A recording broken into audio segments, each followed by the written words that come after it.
We're always told to trust our gut, to just rely on our common sense. But what if that very advice is the biggest thing holding us back from doing something truly amazing? Today, we're going to dive into a powerful philosophy that the real secret to uncommon success is to stop relying on common sense and start embracing a life of constant learning. I mean, it's practically baked into our culture, right? Use your common sense. But the idea we're exploring today asks a pretty tough question. What if that's the very thing that guarantees we stay, well, common?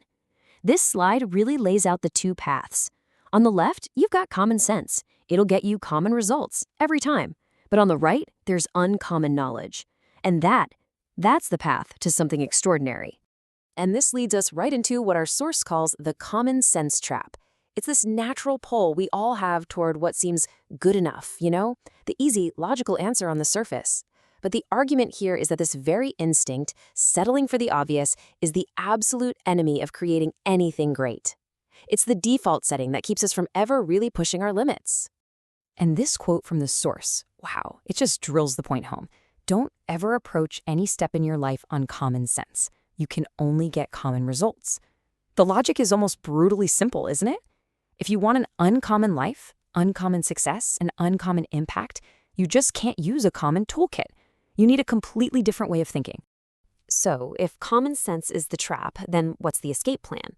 Well, the answer is in this next idea, becoming a peak learner. And listen, this isn't about going back to school or getting another degree. It's about a fundamental shift in your mindset, going from being a passive student who just receives information to being the active architect of your own mind. So what exactly is a peak learner? Well, think of it like this. It's someone who's driven by a fire inside, not by some deadline someone else set. They've actually mastered the skill of how to learn, so they're always on the hunt for new ideas. And here's the key part. It's all powered by their own joy and curiosity, not the pressure of passing a test. That internal drive, that's the engine for uncommon results. And this quote from Jim Rohn, which is highlighted in the source material, just puts such a fine point on it. Formal education will make you a living, but self-education will make you a fortune. I mean, what a brilliant way to put it. One is about maintenance, getting by. The other is about creation, about building something of truly massive value. Okay, so the mindset makes perfect sense. But let's be real. A mindset without action is just a nice thought. So how do we actually do this? How do we put it into practice? That's what this next section is all about, the habits of greatness. We're shifting from the big idea to the daily concrete action plan. And believe it or not, it really boils down to two core, absolutely non-negotiable habits: read daily and write daily. The logic here is so simple, it's kind of profound. The author was once asked, "How do you find time to read?" And his answer was, "How do you find time to eat?" Just think about that for a second.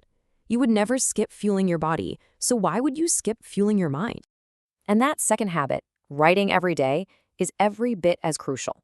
See, this isn't about just passively consuming information. As the source says, the sign of a true learner is one with a note. Those who think on paper think better. This is the active part. This is how you wrestle with ideas, how you clarify your own thinking, and how you turn all that raw information into real, usable knowledge. Now, to really understand the level of commitment we're talking about here, the source shares this incredible story. And it all starts with this number, $9,600. So what was that money for? Get this. That was the cost of books that were bought in one single trip, all the way back in 1987. Not a down payment on a house, not a fancy vacation, books. And to put that number into perspective, at the time, that was about the same price as 2 brand new cars. I mean, can you imagine that choice? This shows a radical, almost unbelievable prioritization of knowledge over huge material assets. So why on earth would someone do that? Well, this quote explains the entire philosophy behind it. The content of these books, if understood by me, can make me a manufacturer of the things I would have bought. It's this mind-blowing idea that knowledge isn't just something you own. It's a tool you use to create the very value you desire. And that whole concept, using knowledge to become a manufacturer, it leads us perfectly into our final section today. This is where we see knowledge for what it truly is, the ultimate currency. It's where we connect all these dots and see the real-world payoff of investing in yourself this way. The source tells this story about seeing a billboard that said, "Knowledge, the new world currency." But it offers this fantastic correction.